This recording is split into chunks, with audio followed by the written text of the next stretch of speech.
Charlie Neal along with Howie Evans at halftime here. 31-30 is our halftime score. Let's check some first half statistics of tonight's contest.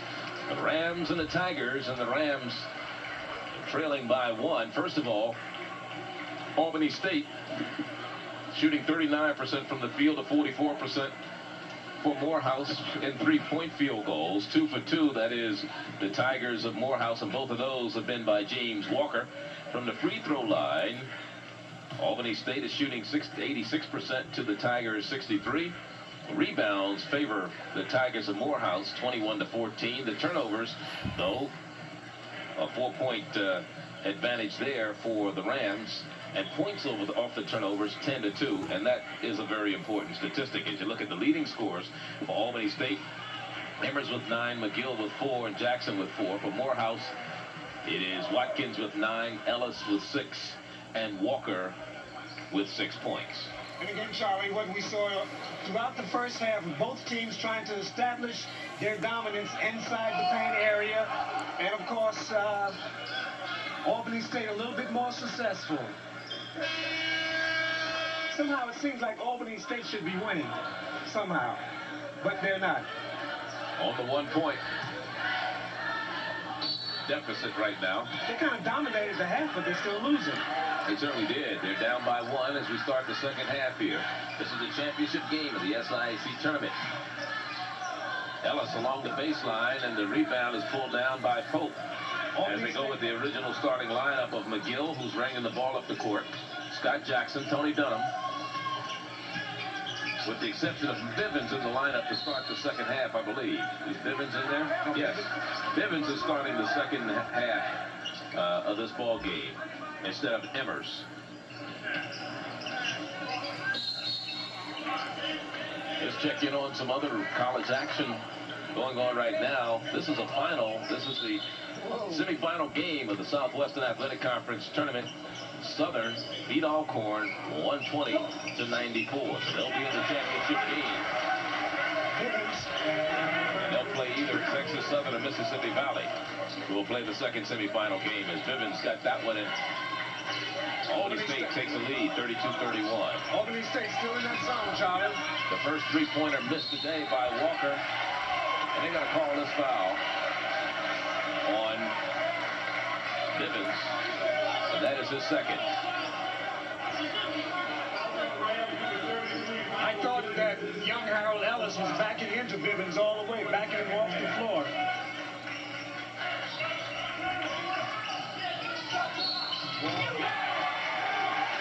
Walker trying to complete the three-point play. And I believe Bivens picked up another one. So he has 3 now.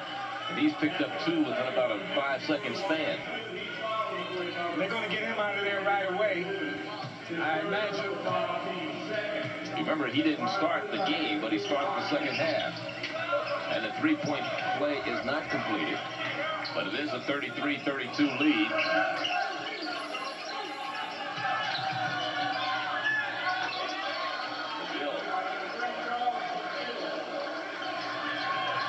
McGill backed Walker into the paint then and took that jumper on him. 12 lead changes in the game so far. 34-33, 18:50 remaining in the game. 34-33. Albany State by 1 right now. Dunked inside and a foul, and they're going to try to complete this one again with Stuart Watkins doing a good job of drawing the foul inside. This one is going to be charged against Tracy Pope. His third. So you have 2 big players with 3 personal fouls. You have Pope with 3 and Mike Bivens with 3. And Bivens is 6'8", Pope at 6'10". You don't want to lose them. Morehouse doing a great job getting the ball inside to Stuart Watkins. Watkins doing a great job of getting positioning for those entry passes. And I believe another foul that Pope just picked up his 4th personal foul. Here's the coach.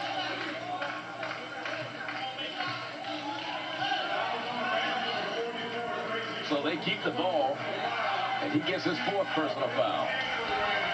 Meanwhile, Emmers will check in. So you have 2 players in foul trouble for Albany State. Watkins, turn around on Emmers. No good. That's not his shot. I don't think Coach McAfee wanted him to take a shot like that. Lawrence Lewis will pick up this foul for Morehouse. Getting a little sloppy right now with the whistles.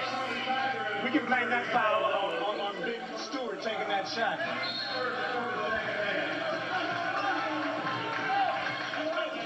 That's his second. Morehouse, man-to-man. The foul is on Ellis. The jumper, no good. Morehouse will control. They'll bring it up the floor. They're doing a great job of containing Ellis out the open floor. Walker for two. He's 3 for 4 from the field so far tonight. He's made some big shots, Charlie.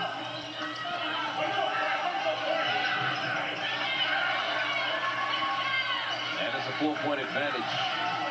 Morehouse led by as many as 8 in the first half, 21-13. Then Albany State came back, took the lead, and then Morehouse regained it to take a 1-point advantage into halftime.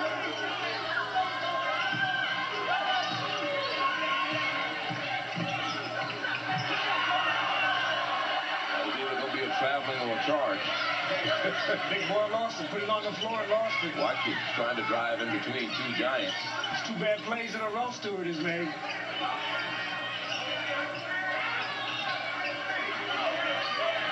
This is Cook. Cook gets it inside to Emmers. The turnaround hook. Won't fall. All Morehouse on the board. Defensive board. One shot and one shot alone down on that end of the court. Morehouse with the ball right now. This is Walker. They've changed their offensive set against that zone of Albany State. Now they felt that one of the things that they had to do, that is Morehouse, was that keep Albany State off the board. Substitution coming in for Albany State will be Anthony Webb checking into the lineup. And going to the sideline will be Calvin Cook. But they felt that one of the strengths that they had was that is, Morehouse felt that one of Albany's strengths was their rebounding. And if they had to keep them off the board, they've done a pretty good job of that. As is evidenced by that defensive rebound again. There's one shot down on that end of the court again. One of the strengths, though, if you watch Morehouse, is the fact that they have good ball movement. And they do have it. Alley-oop across the court. Down the lane, and it's good. And the basket by Tony Dunham.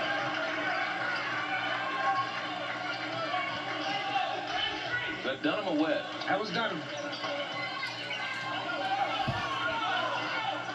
Tony Dunham. Ellis.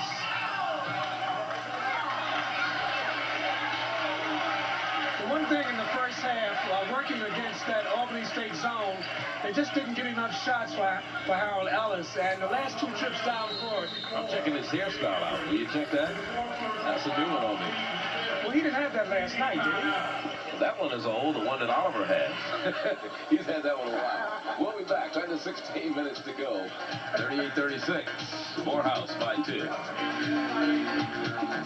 AC led by Harold Ellis of Morehouse. 6'5" sophomore forward. Julius Fritz out of Fort Valley is a 6'5" junior guard. Ronnie Tucker from Alabama A&M is a 6'1" senior guard. Charles McGill, who's playing in this game, a 5'9" senior guard from Albany State. Payne College's Patrick Williams is a 6'2" senior forward. Gary Hunt from Tuskegee, a 6'4" sophomore. You look at the rest of them with Elgin Pritchett from Clark, Leroy Gaston from Morris Brown, Paul Wooten, who's a good one, a guard from Lemoyne-Owen, and Anthony Roper from Savannah State. I really enjoyed watching Paul Wooten play in the semifinal game. He's just a junior, 5'11", from Lemoyne-Owen. I'll go to war with that team. As you look at Ellis's points tonight, 6, 8 rebounds. One of the things, if there's a problem that Coach Arthur McAfee doesn't like about his team, is they probably a very bad free throw shooting team. They don't do well at the free throw line at all. In fact, only 64% for the season from the charity stripe. Ellis has missed 4 free throws tonight.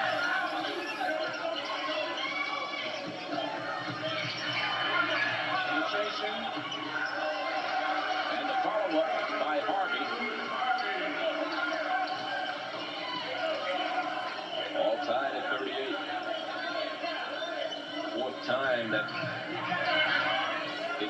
denied tonight with 15.5 minutes to go in the contest. Walker has it taken away by the quick McGill. McGill drives inside, lays it nicely, but Arnie Jones is fouled. Great play by number 3, Charles McGill, stepping into that passing lane, picking that pass off.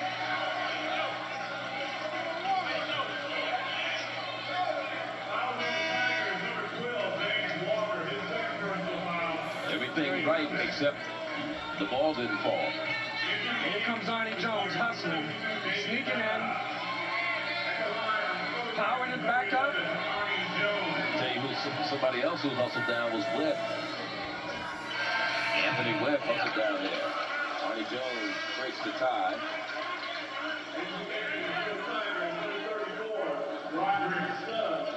Stubbs back in. You see him putting that mouthpiece in.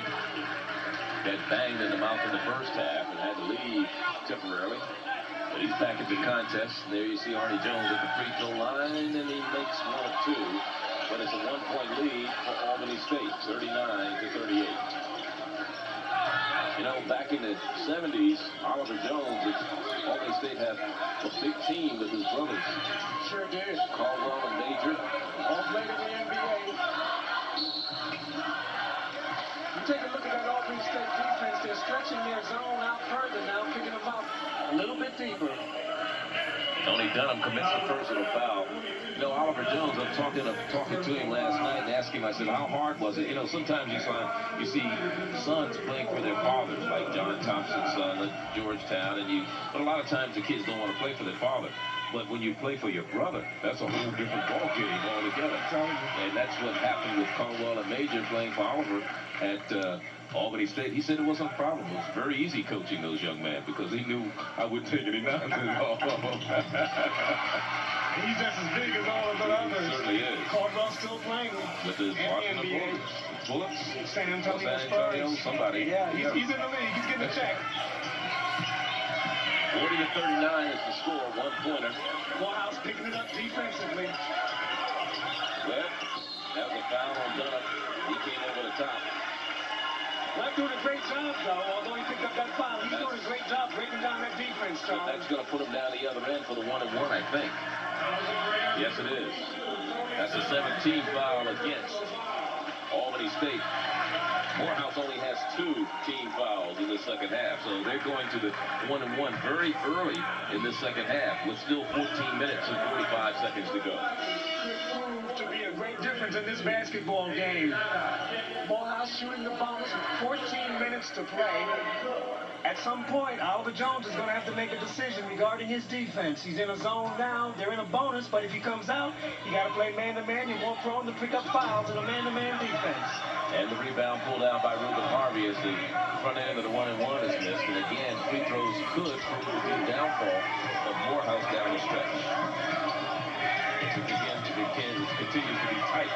Arnie Jones, they're going to call a foul, and this is going to be called against Carl Ellis.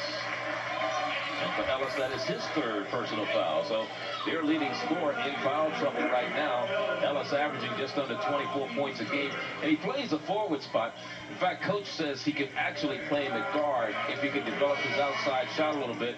And they like to do that from time to time, but they don't want to change things that work for Ellis that will jeopardize the play of other players on the team. That's the only thing sometimes. I'm not at all sure, Charlie, whether Hal Ellis is quick enough to play these smaller guards. The last 2 times down, his last 2 fouls did come against number 1 right here, the young man number 11, Arnie Jones, and just prior to that, he picked up a foul trying to guard number 13, rather not number 13, but number 12, Anthony Webb. So both his fouls came against guards. Right. 41-40, and the lead is changed once again. As you can see, Charlie, Albany extending that defense. 14th lead change in the game. Great block. Reuben Harvey. Traveling. Reuben Harvey with a great block, making everything possible defensively. We talked about the free throws, Howie. There you go. Morehouse only 8 for 15 from the charity stripe, 53%. Albany State 7 of 9. And that could be the backbreaker because let's say they make a few more, they put them on a 4 or 5 point lead in the ball game right now. There goes Arnie Jones again, breaking down the defense. And the lead is 43-40. They cannot keep the Albany State guards out of that paint. Can't prevent their penetration. It's going to hurt. 13 minutes, 45 seconds remaining in the contest. And the clock and a foul is going to be whistled against Calvin Cook.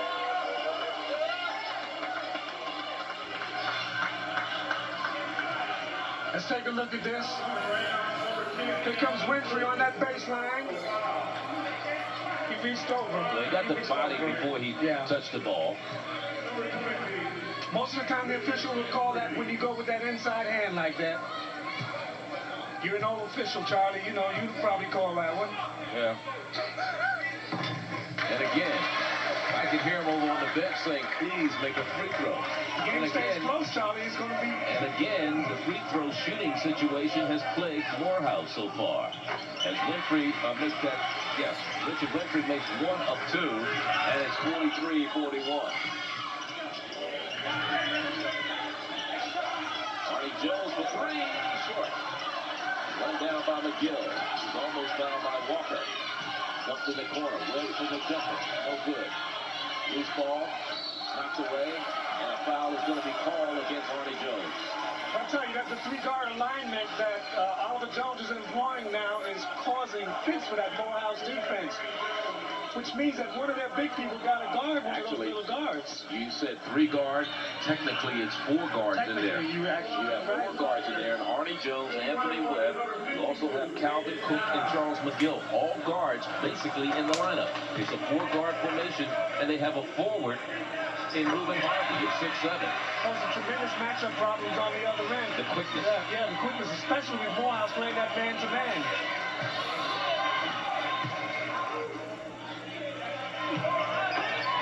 And both free throws are put down by David Dada. Yes, the kids, they won't have any problem. Dada.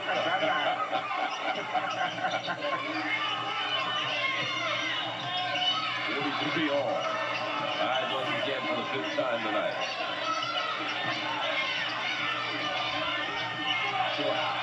They give up rebounding strength with the 4 guards. They got quickness, but they give up the rebounding strength. But coming out with it is Webb. Look up. Didn't see Harvey down underneath. You couldn't see him. His head was on the floor. He had the ball on his wrist. 12:49 remaining. It's tied at 43. It's been a close one. The biggest lead by either team was 8. That was in the first half. By Morehouse, as Stuart Watkins sweeps the boards clean. He's going to keep those guards in there. There's no point in them shooting jump shots because they're not going to have any chance for offensive rebound. They are beating them off the dribble when they need to continue that. Albany State shooting 37% from the field in the second half to 39 in the first. Morehouse shooting 42 in the second half to 44 in the first half. Walker, jumper, no good. Head fake. And here's Webb with it. Knocked away. The quickness of the guards is not getting the rebounds, but they're playing havoc with the big men coming up underneath them and knocking the ball away. They're getting all the loose balls.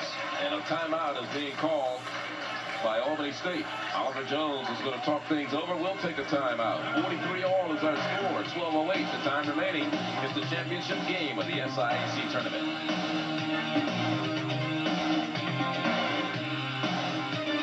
Actually, if you want to include the semifinal game, Albany State is now 18-9, and this is the way they finish with Payne, Clark, Atlanta, and Fort Valley, the top 4 in the East. Morris Brown and Savannah State round out the Eastern region. In the West, Morehouse, who was 21-5 before the semifinal game.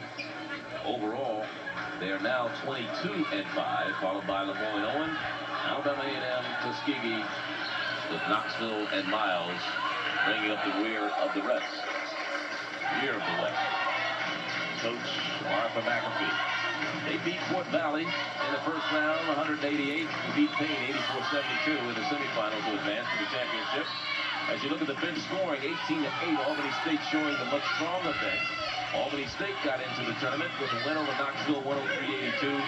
beating Lemoyne Owen in the semifinal 107-85, and they've outscored their opponents, that is Albany State, in the tournament 210 to 167. They've averaged 105 points a game, but this is going to be a low-scoring affair here.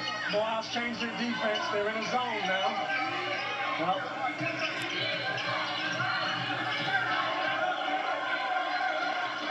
shot clock is down to 4. Reed has got to shoot it. He just got it off in time, but it was an air ball. didn't touch nothing. Blocked again, but Cook is whistled for the personal foul. And James Walker really gets that ball down court in a hurry. Really pushes it down court. He made that possible. Great transition basketball. Let's watch James Walker in action. Rebound goes to Stubbs. There's Richard Winfrey trying to finish it off and getting fouled. Getting fouled by number 20. Walker's had some pretty good games in the tournament here. Against Fort Valley, he had 18 points. Against Payne, he had 11 points and 6 assists. And he's at the free throw line right now. And he makes the first one to break the tie. It's 44-43. It was 31-30 at the half. 11:25 is the time remaining here in this one. Charlie Neal along with Howie Evans with you at the championship game of the SIAC tournament. And it's a 2-point advantage for Morehouse, 45-43. Again, Walker with 10 points in the game. Albany State beat them earlier in the year at home, 104-92. Morehouse back in the man-to-man defense. And the jumper is to tie it again by Scott Jackson. And it's tied for the 6th time. We've had 15 lead changes.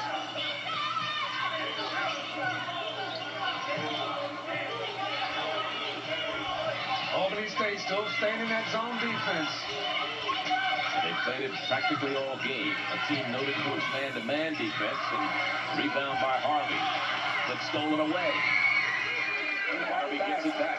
Great hustle play by Rod Stubbs.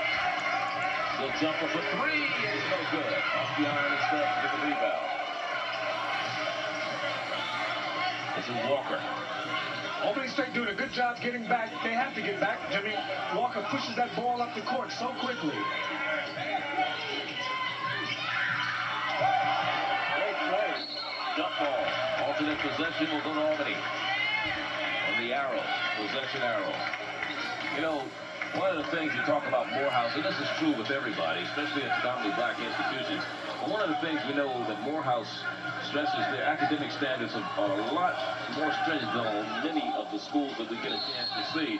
And for that reason, as the timeout is called, the plate in the middle of the floor came loose, and the official fixed that.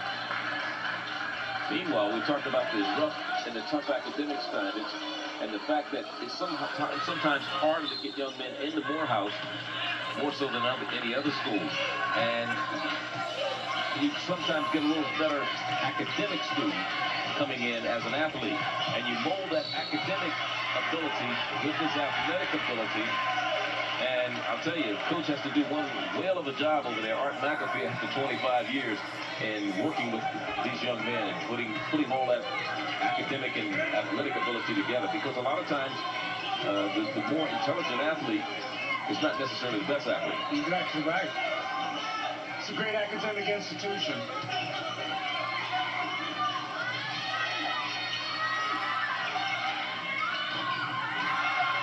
Here's McGill on the run. Tied at 45. Dishes off.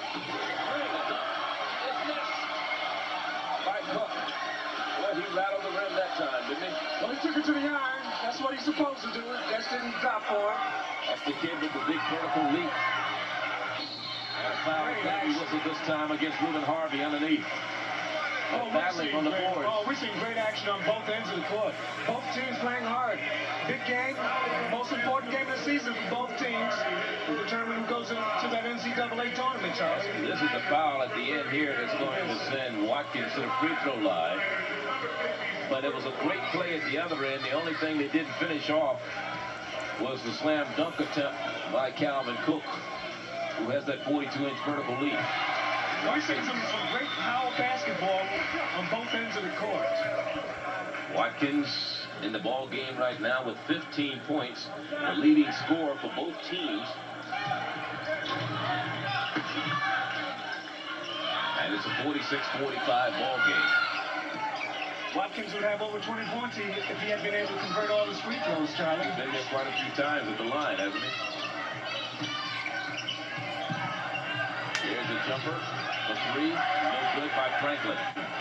Some of those perimeter shots are just not falling for Albany State right now. But here's a three by Walker, no good, and a rebound by Tony Stubb. Great rebound. Rod Stubb, rather. The pass in the corner. They're going to call a foul on Richard Winfrey. Charlie, aren't those two great guards, McGill and Walker, just going head to head? I'll tell you, the only thing I regret that people are not seeing, and if there's anything I'm regretting that people are not seeing tonight, is the play of the guard from Lemoyne Owen, and that is Paul Wooten.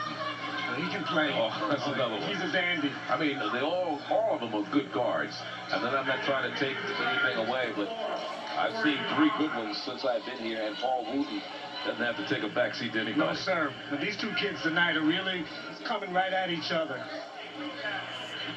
I love the way they push the ball up the court. They both have great floor vision. Here's Winfrey, who just picked up his first personal foul. Meanwhile, this is Scott Jackson at the free throw line, and now the free throw shooter is sitting the Rams of Albany State. Both coaches up, Charlie, on both sides of the court now. And he makes 1 of 2. Timeout, 8:41. Tied at 46 once again. 7th time tonight. It's been tied, and we'll be back.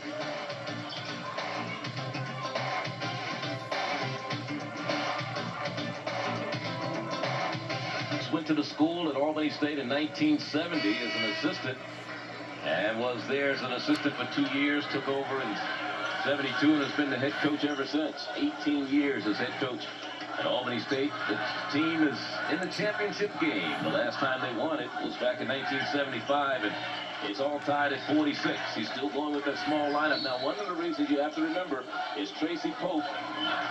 As you look at the 3-point field goals, Morehouse has done the better job in that department. In fact, Albany State has not even taken one tonight. But when we talk about the foul trouble, Pope has 4, Emmers has 3, Emmers has 4. So you have 2 players with 4 personal fouls, 2 of the big players for Albany State with 4 personals each. Albany State doing a great job of defending that high post, with Stewart trying to flash in there.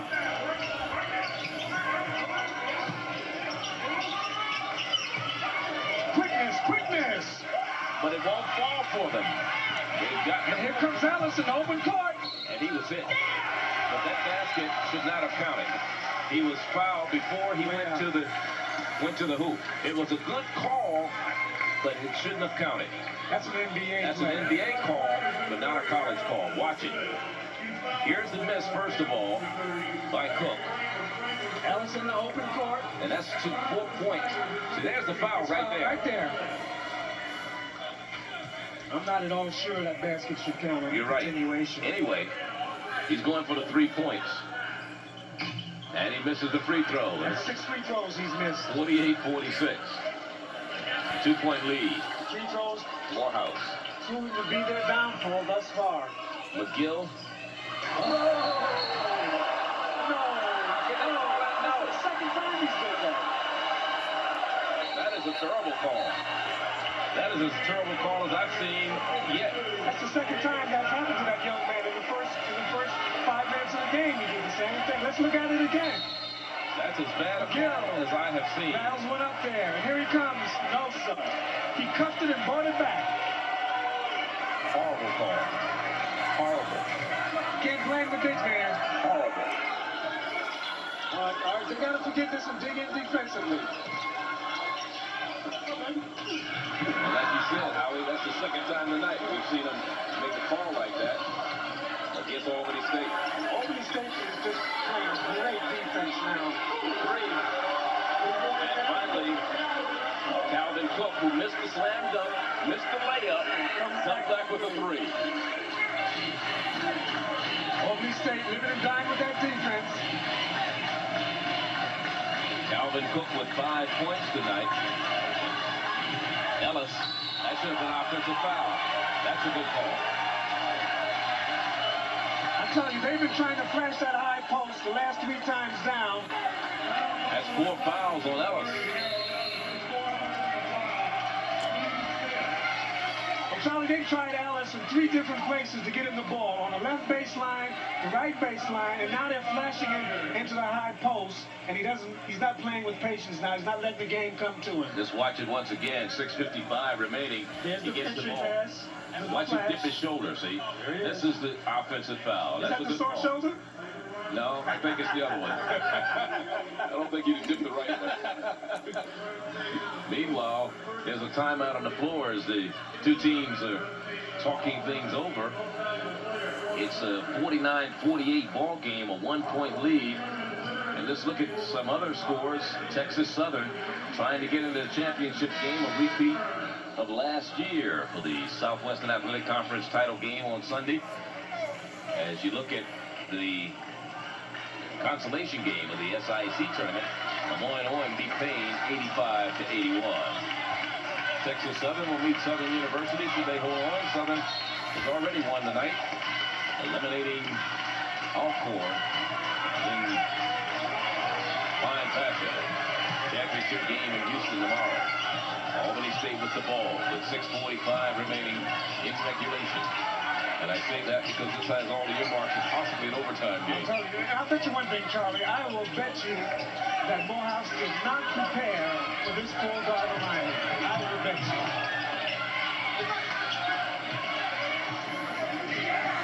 Another 3-point attempt, this one by Larry Franklin. Is missed. 6:15 remaining. Charlie Neal, Howie Evans here with you. Rebound situation. Morehouse has an 8-rebound edge in the ball game. Watkins inside, and he's done it all night. 50-49. Nice and simple. 6 minutes remaining. The lead has changed hands once again for the 9th time tonight. I'm sorry. They've had 7 times. 17 lead changes.